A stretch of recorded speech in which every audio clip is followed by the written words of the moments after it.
예. 아멘 한번 합시다. 아멘.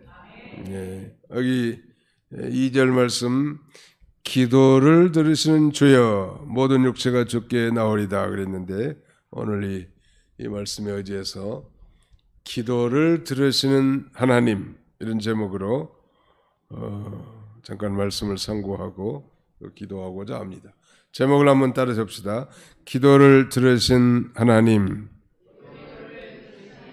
예, 하나님께서는 자기 백성을 이 기도라는 통로를 통해서 하나님의 축복의 그 저수지에 이 수원을 끌어쓰게 하셨습니다. 그래서 우리 개혁주의 3대 은혜의 수단은 기도와 말씀 그리고 성례전이에요. 이 성례전이란 세례와 성찬을 가리키죠. 기도와 말씀 그리고 성례전.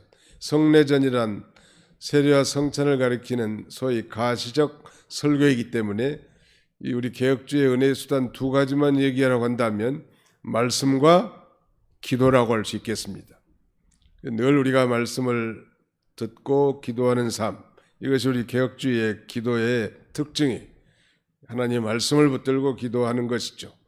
이방 사람들도 기도합니다. 자기들이 믿는 신이나 대상 앞에 여러 가지 이 기복을 위한 기도를 많이 하는데, 그러나 우리 그리스도인들은 그들의 기도와 전혀 다르죠. 우리 하나님께서는 성도가 기도할 때마다 하나님께서 가까이 해주시고 응답해 주시는 하나님. 아무튼 기도를 들으신다는 내용은 성경에 아주 많이 언급되어 있지만 특별히 시편에 자주 반복되어 있는데, 자, 우리가 한번 같이 찾아보도록 하겠습니다. 시편 34편, 시편만 찾아보겠습니다. 시편 34편 6절, 시편 34편 6절 시작. 이 곤고한 자가 부르짖음에 여호와께서 들으시고 그 모든 환난에서 구원하셨도다. 이 곤고한 자가 하나님 앞에 부르짖는 그 기도를 여호와께서 들으셨다, 이렇게 말씀하죠. 39편, 시편 39편 12절, 부지런히 찾아서 같이 한번 읽어봅시다. 시편 39편 12절 시작. 여호와여 나의 기도를 들으시며 나의 부르짖음에 귀를 기울이소서. 내가 눈물 흘릴 때 잠잠하지 마옵소서. 나는 주와 함께 있는 나그네이며 나의 모든 조상들처럼 떠도나이다. 이 시인 다윗은 이렇게 사울의 추격을 받으면서 많은 고난 가운데 있었습니다. 마치 자신은 주님과 함께 있는 나그네라고, 그리고 나의 모든 조상들처럼 떠도는 그런 인생이라고 말하면서 자신의 기도를 들어주시고 자신의 부르짖음에 귀를 기울여 달라는 것, 특별히 내가 눈물 흘릴 때 잠잠하지 마옵소서. 하나님, 우리 성도의 눈물의 기도를 귀히 보시고 친히 응답하시는 하나님이시죠. 또 시편 54편 2절, 시편 54편 2절,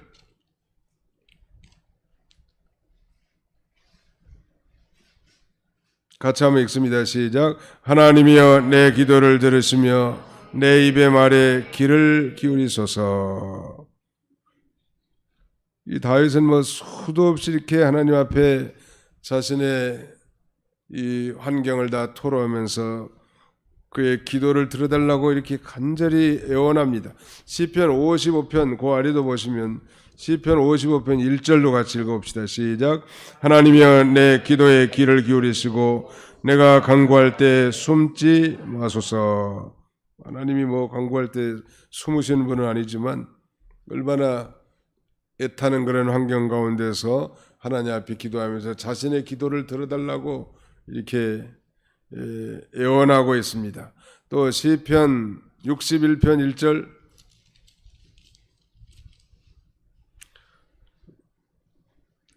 1절로 2절, 시편 61편 1절로 2절 같이 읽습니다. 시작. 하나님이여 나의 부르짖음을 들으시며 내 기도에 유의하소서. 내 마음이 약해질 때에 땅끝에서부터 주께 부르짖으오리니 나보다 높은 바위에 나를 인도하소서. 나의 부르짖음을 들으시며 내 기도에 유의하소서. 우리 하나님은 우리의 기도를 들으시고 우리의 기도에 유의하십니다. 우리가 사람들 간의 대인관계에 있어서도 상대방이 무슨 말하는 것에 대해서 잘 들어주는 사람, 경청하는 사람이 참 귀한데요. 우리 하나님은 그 한 말씀도 결코 땅에 떨어지지 않고 귀에 기울이신 하나님이시고, 심지어는 우리가 말하지 않아도 우리 속에 정말 숨은 이 모든 어려운 가운데서도 그런 그 애통하는 그런 마음도 다 들으시고 응답하시는 하나님이십니다.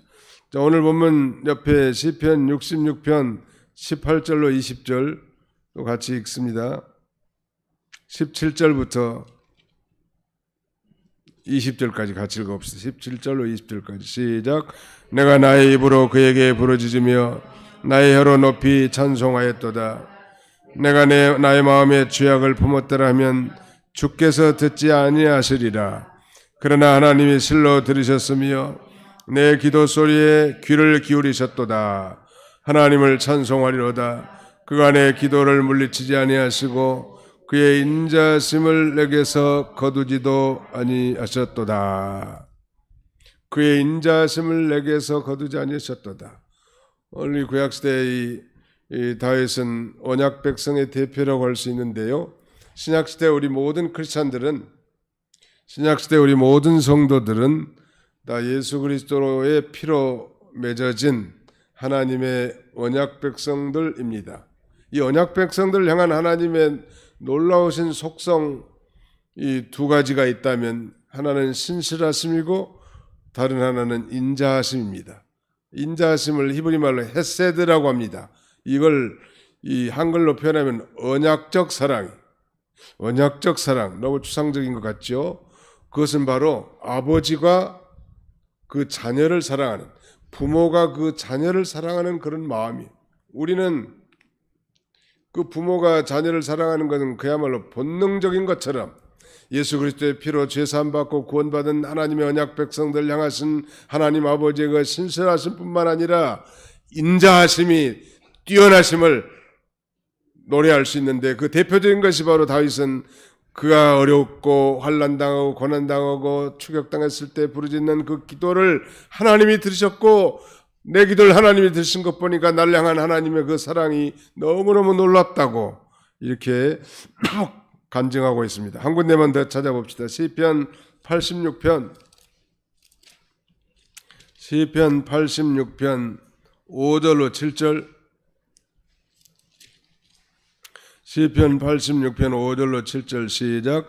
주는 선하사 사죄하기를 즐거워하시며 주께 부르짖는 자에게 인자심이 후하심이니이다. 여호와여 나의 기도에 귀를 기울이시고 내가 간구하는 소리를 들으소서. 나의 환난 날에 내가 주께 부르짖으리니 주께서 내게 응답하시리다. In the day of adversity, 즉 곤고한 날에, 특별히 어려운 일도 많이 있지만 특별히 곤고한 날, 환난 날에는 기도를 해야 할 그런 때인데, 그때 하나님께 부르짖으면 우리 하나님이 응답해 주신 하나님. 우리가 그 지난 화요일 6월 6일 현충일에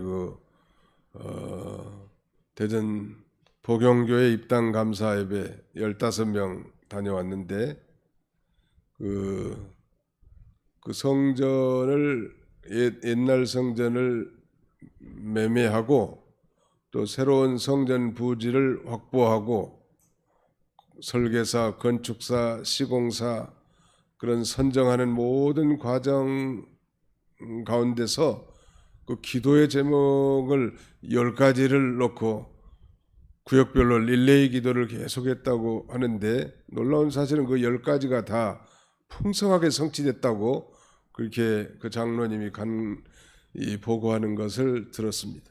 기도는 그렇게 놀라운 아주 파워풀하단 말, 정말로 그 기도가 하나님의 뜻에 합당한 기도를 하면 반드시 하나님은 들어주시는 하나님. 믿으시면 아멘 합시다. 예. 들어줘도 그만, 안 들어줘도 그만. 그런 기도는 하나님 앞에 가정한 거죠. 이 기도를 하나님이 들어주지 아니하시면 절대 안 되겠습니다. 하나님이 들어주시옵소서. 간절히 기도한 하나님의 뜻대로 한 기도를 우리 하나님이 들어주십니다. 신명기 4장 7절에는 우리 하나님 여호와께서 우리가 그에게 기도할 때마다 우리에게 가까이 하신 것 같이 그 신의 가까이 함을 얻은 나라가 어디 있느냐? 없다는 거예요. 한번 답사. 우리 하나님 여호와께서 우리가 그에게 기도할 때마다 우리에게 가까이 하심과 같이 그 신의 가까이 함을 얻은 나라가 어디 있느냐? 예, 우리가 기도할 때 하나님이 가까워져요. 하나님을 가까이 하라. 요새 그 극동방송 듣는 사람들은 이 극동방송 2023년도의 표어가 하나님을 가까이 하라라는 슬로건인데 아마 이 김장한 목사님이 지은 책을 말하자면 가지고 매일 큐티를 하는 말. 하나님을 가까이. 어떻게 하면 하나님을 가까이 할 수 있을까? 오늘 분명히 그랬잖아요. 하나님 앞에 기도할 때 가까워져. 또 회개할 때 가까워져요. 그렇잖아요. 철저하게 회개하면 하나님을 가까워져.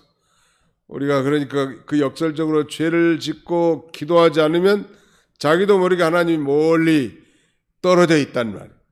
뭐 법적으로 하나님 앞에 유기된 자들은 아니지만 버려진 자들은 아니지만 마치 포도나무 가지가 마치 잘려온 것 같이 말라 비틀어져서 곤고하고 가련하고 눈멀고 벌거벗은 것 같은 피폐한 그런 인생을 살 수밖에 없단 말. 그러나 하나님을 가까이 하고 기도하고 회개하고 부르짖으면 가까워져요. 그래서 늘 주님을 모시고 친밀한 영적 생활하는 사람이 큰 복이 있는 것이죠. 이 기도를 드신다는 말씀 한마디는 우리 하나님이 과연 우리에게 어떤 하나님인가를 알려주시는 거예요. 기도를 들어주신다. 얼마나 감사하냐는 말이에요.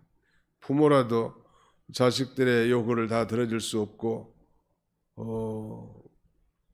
해결할 수 없는 문제들이 얼마나 많은데 우리 하나님은 우리의 요구를 다 들어주실 뿐만 아니라 그 다음에는 들어주실 능력도 갖고 있단 말이에요. 이 기도를 들어준다. 이거 참 대단한 거 아니에요? 기도를 들어준다는 건 일단 우리 하나님은 살아계신 하나님이란 뜻이에요. 살아계셔서 우리의 간구와 이 부르짖음에 응답하신 하나님이세요. 저 불교에 가면 높은 부처상이 돌로, 동으로 혹은 나무로 이렇게 세워져 있지만 그의 귀가 아무리 커도 들을 수 없는 거예요. 귀가 있어도 듣지 못하고 눈이 있어도 보지 못하고 입이 있어도 말하지 못하는 게 우상의 특징인데 우리 하나님은 눈이 없고 귀가 없고 입이 없어도 다 들으시는 하나님, 즉 우리 하나님은 살아계신 하나님이시다. 따라서 우리 하나님은 살아계십니다. 그 살아계신 하나님 앞에 우리가 기도하는 거예요. 기도를 들으신다는 이 두 번째 뜻은 하나님께서는 불가능한 것 가운데서도 기도에 응답하시는 분이시니까 전능하신 하나님이시다. 그런 의미예요. 우리 하나님은 전능하신 하나님. 홍해를 가르고 이 바다를 마른 땅같이 건너게 하실 하나님. 반석을 쪼개서 물을 내게 하시는 전능하신 하나님. 죽은 자를 살리시는 하나님. 불가능할 것 같은 것이 가능한 거 하나님. 우리가 살펴봤지만 큰 산아 내가 무엇이냐? 내가 수르바벨 앞에서 평지가 되리라. 이 큰 산아 내가 무엇이냐 하는 이 퀘스천 마크에 대한 응답은 아무것도 아니다. 왜? 성령이 충만하고 하나님의 은혜를 입은 하나님의 사람 수르바벨 앞에서는 불가능한 것이 없다는 거예요. 역설적으로 성령이 충만하고 하나님의 은혜 가운데 있는 사람들 통하여 하나님은 하나님의 일을 성취해 나가신다는 뜻 아니겠습니까? 그러므로 기도를 들으신다는 뜻은 첫째, 우리 하나님은 살아계시다는 하나님의 뜻이고, 두 번째는 우리 하나님은 전능하신 하나님이시다. 내 문제를 해결해 줄 수 있는 분. 그러니까 뭐 기도밖에 없는 것 같아요. 목사님들도 뭐 되게 기도하겠습니다 이렇게 말을 많이 하는데 너무 통속적인 인사가 됐습니다만, 사실 그것보다 더 큰 도움이 어디 있겠냐는, 목사님이 나를 위해서 기도해 준다는데 얼마나 감사해요. 오늘 어떤 이 교단 지교의 권사님에게 카톡이 왔는데, 한 20년 전에 자기 남편이 세상 떴단 말. 그래도 부지런히 병원에 신방 가면서 기도해 준 것이 새록새록 생각이 난다고. 그러니까 정말 어려울 때 자신을 위해서 기도해 주고 하나님 앞에 간구해 주는 것이 얼마나 큰 축복인 줄 알 수 없고, 목사님뿐만 아니라 우리 모두가 다 신약시대는 다 왕 같은 제사장들이기 때문에 집사님들끼리도 서로 기도해 주시고, 기도하겠습니다 권사님, 집사님, 장로님 기도해 주세요, 우리 가정을 위해서 기도해 주시기 바랍니다. 그렇게 그게 최고 좋은 인사법이 아닐까 싶어요. 왜? 우리는 다 나약하고 허물이 많고 실수가 많고 넘어지기를 잘하고 무능하지만, 우리 하나님은 살아계시고 전능하신 하나님이니까 그 하나님 앞에 기도하면 반드시 응답해 준다는 말이에요. 세 번째, 기도를 준다는 뜻은 우리 하나님께서 우리의 기도를 들으신 것 보니까 우리를 극진히 사랑하신 분이에요. 우리 부모가 자녀들이 요청한 것에 대해 들어주잖아요. 우리 하나님은 반드시 들어주신 하나님. 어떤 손자가 자전거를 그렇게 갖고 싶어 했다고 합니다. 그래서 그 사랑하는 할머니한테, 할머니 나 자전거 갖고 싶다고. 그러니까 믿음이 좋은 그 할머니가 그 손주에게 너 그러면 하나님 앞에 늘 기도하면 하나님께서 반드시 너 자전거 사줄 거야.